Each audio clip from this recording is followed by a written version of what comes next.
Bom dia, pessoal do oitavo ano, professora Mariana de Ciências. E hoje estava eu aqui analisando, nossos conteúdos e percebi que, sem querer, faltou aí a correção, faltou a correção do nosso capítulo 9, que falava de reprodução sexuada, fecundação e desenvolvimento.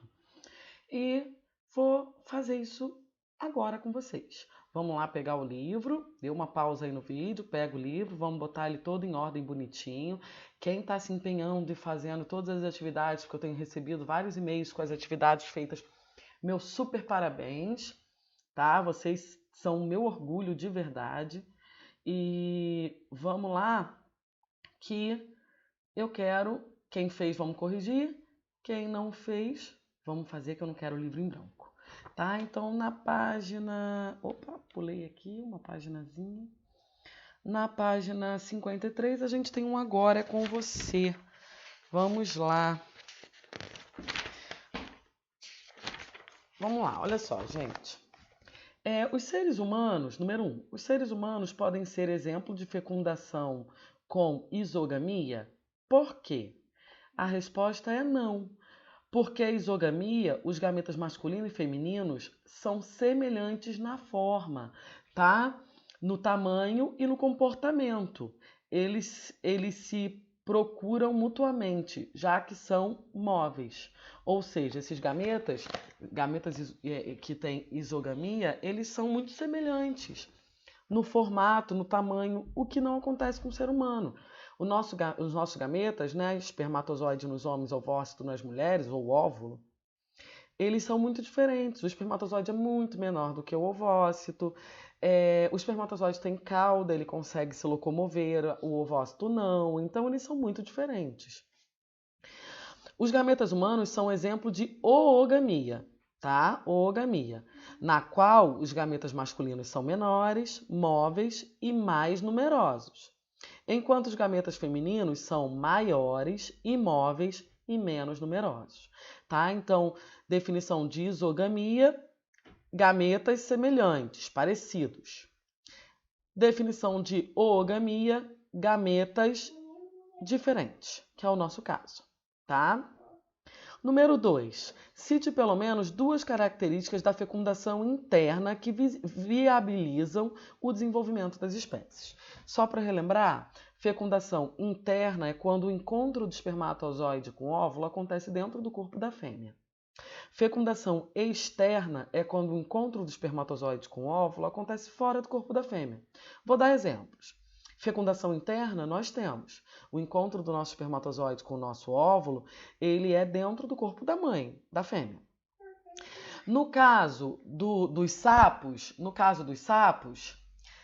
o sapo ele sobe em cima da fêmea, faz todo aquele ritual de acasalamento, mas eles não estão literalmente tendo um ato sexual ali.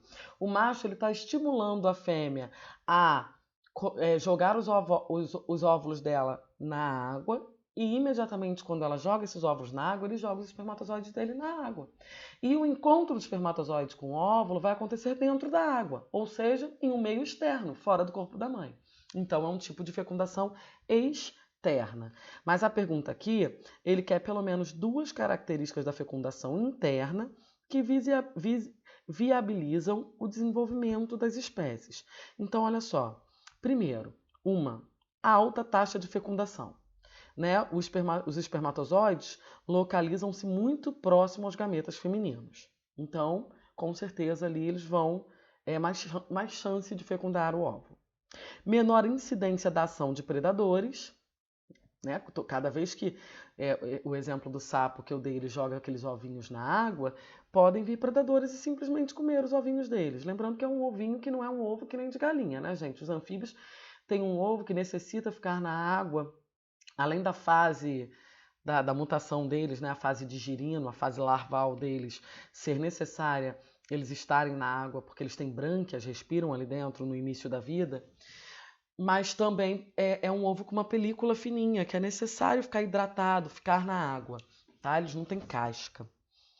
E podem servir de alimento para vários peixes e outras espécies.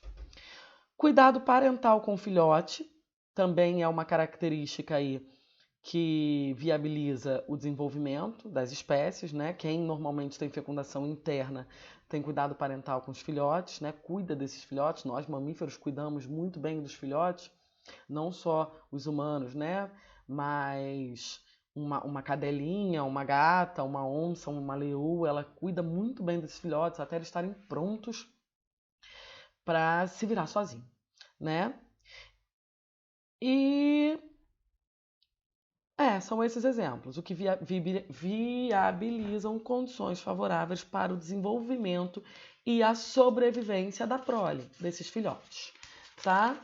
Aí a gente vai lá para a página... Deixa eu ver aqui. A gente tem atividade agora na página 59, tem um agora com você, tá? Vamos lá. Número 1.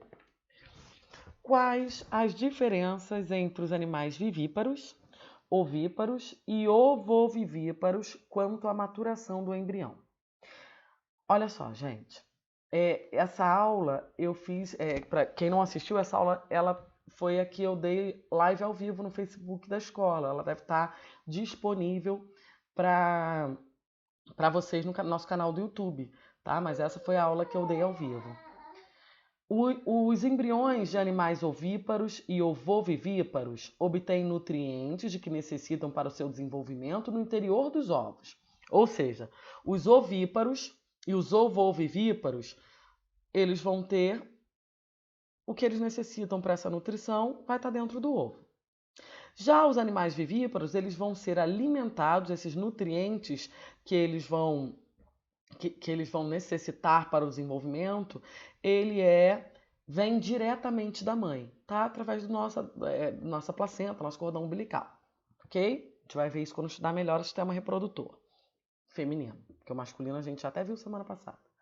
Número 2. Por que o surgimento de ovos com casca dura, o processo de evolução dos seres vivos, foi uma característica adaptativa que trouxe benefícios, em especial na ocupação do ambiente terrestre?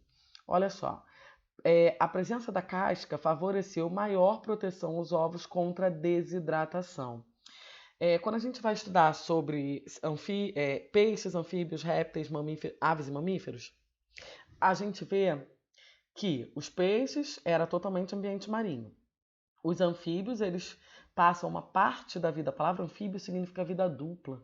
Então, uma parte da vida dentro da água, uma parte da vida fora da água, né? Enquanto ele está na fase larval dele, ele é um girino. Depois, quando termina todo esse processo da fase larval, ele é um sapo adulto e pode ganhar ali um ambiente terrestre. Ele ganha um pulmão e também respira através da pele. Quando os anfíbios evoluíram para os répteis, que é assim que se acredita, né? Nessa ordem, peixes, anfíbios, répteis, aves e mamíferos, eles ganharam a condição do ovo ter aquela casca dura, tipo os ovos das aves, de uma galinha. E assim eles pararam de necessitar da água para colocar os ovos, tá? Então, essa casca garantiu a eles proteção contra a desidratação. Uma tartaruga, por exemplo, que é um animal ovíparo, ela consegue, é um réptil, né? Consegue enterrar o ovo dela na areia, né? Elas enterram os ovos na areia e vai embora. E quando os filhotinhos têm que nascer, eles nascem e vão para a água. Então, não precisa mais do ambiente terrestre, não precisa mais do ambiente aquático, porque esses ovos têm uma casca especial que aguenta ficar fora da água. Tá? Então, a resposta é a presença de casca favoreceu maior proteção aos ovos contra a desidratação. Aí agora nós vamos lá para a página... 62, pulei demais. Vamos aqui para a página 62. Explore seus conhecimentos. Número 1.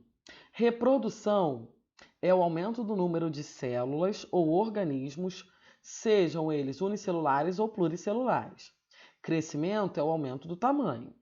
Todas as espécies de organismos crescem e se reproduzem, embora os detalhes de como fazem isso variam.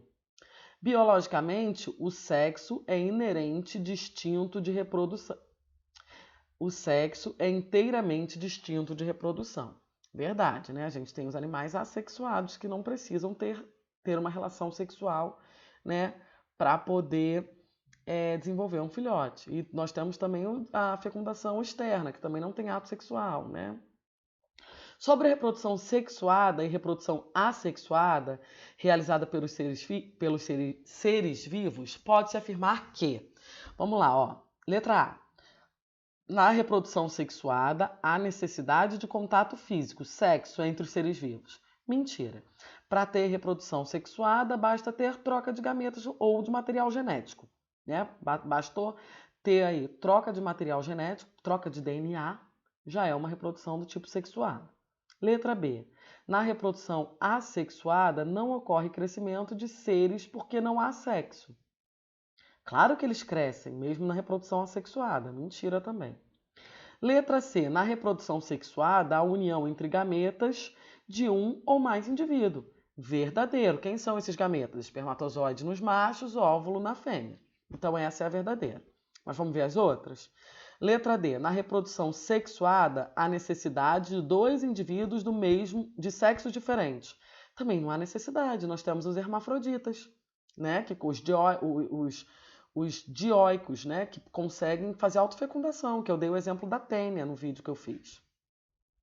Letra E. A reprodução assexuada somente ocorre em bactérias e seres vivos unicelulares.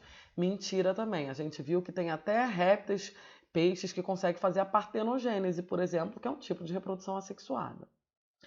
Número 2. Leia a tirinha e faça as atividades propostas. Aí no primeiro quadrinho aí eu tenho minhocas são hermafroditas, ou seja, elas são dioicas, possuem os dois sexos no mesmo corpo. Aí eu tenho uma minhoca aí e ela vai se dobrando e ela no final vem escrito: você vem sempre aqui, como se ela estivesse fazendo um jogo da conquista com ela mesma. Só que lembrando, gente, as minhocas, elas são hermafroditas, mas não fazem autofecundação. Ela não, mesmo ela tendo o sexo feminino e o sexo masculino no mesmo corpo, né? A mesma minhoca tem os dois sexos, ela necessita fazer fecundação cruzada, ou seja, duas minhocas vão chegar perto uma da outra e as duas vão sair grávidas, né, com filhotinhos. Mas ela não consegue se autofecundar, tipo a tênia, tá? Então vamos ver as perguntas. Letra A. O que significa dizer que a minhoca é hermafrodita? Perdão, ela é monóica. Eu estava falando dioico, foi sem querer, tá? Ela é monóica. Ela possui os dois sexos no mesmo corpo. Dioico é que tem sexos separados. Significa dizer que ela é monóica, ou seja, tem os dois sexos. Eu troquei, perdão, tá, gente? Eu acho que eu estava falando dioica, não tá? Foi sem querer. Letra B.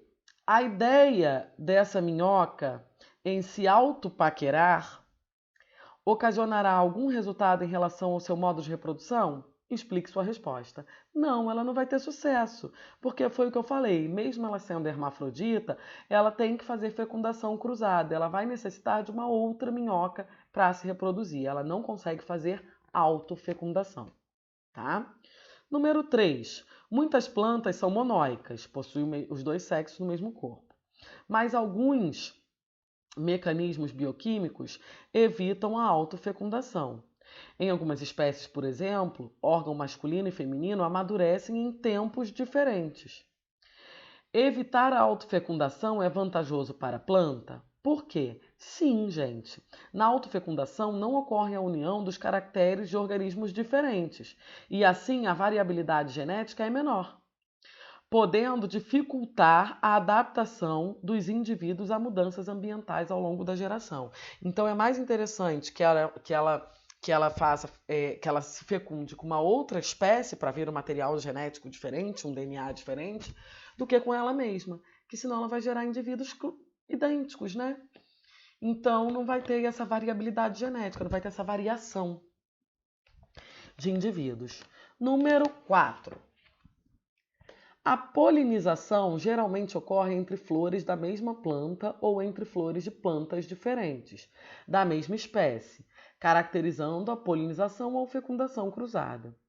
Como a maioria das flores é hermafrodita, monóclina, há mecanismos que evitam a autopolinização, a autofecundação. A gente acabou de ver na questão anterior, né? Às vezes não amadurecem no mesmo tempo.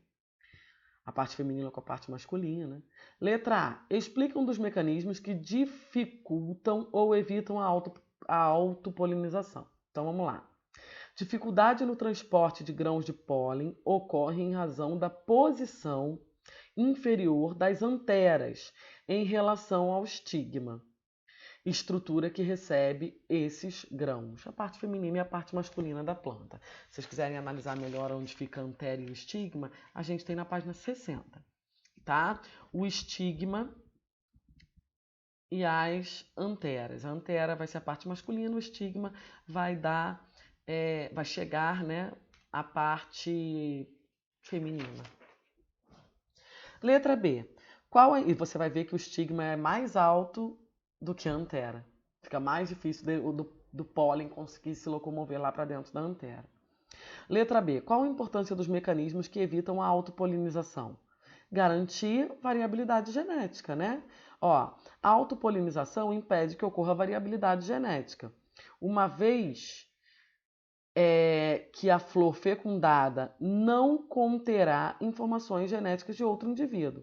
A variabilidade genética é importante porque garante às espécies maiores chances de elas se adaptarem a mudanças ambientais. É muito bacana para a flor, tá? Para a espécie de planta. Flor não, perdão, para a espécie.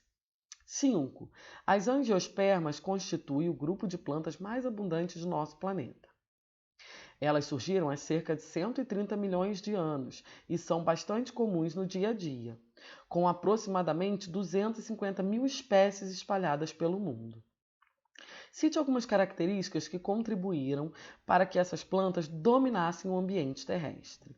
Então vamos lá. Incidência da água para que ocorra a fecundação. Ela parou de necessitar da água para ocorrer a fecundação, diferente das briófitas.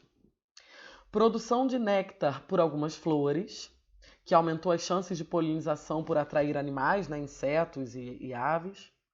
Presença de frutos, que protegem a semente e também aumentam as chances de dispersão por atrair também animais que realizam esse procedimento. Por exemplo, uma ave, ela vai lá pegar aquele fruto e pode levar esse fruto para um outro lugar e acabar gerando novas árvores em outros lugares. Tá, gente? Então agora a gente fez a correção do capítulo 9, que a tia acabou... Eu acabei semana passada indo para o capítulo 10 e hoje eu percebi que eu não havia corrigido o capítulo 9 ainda. Semana que vem a gente faz a correção do capítulo 9, tá? Que era o sistema reprodutor masculino, que já teve videozinho das partes, né? E é isso aí, galerinha. Boa semana para todo mundo. Fiquem com Deus. Beijo, muita saudade.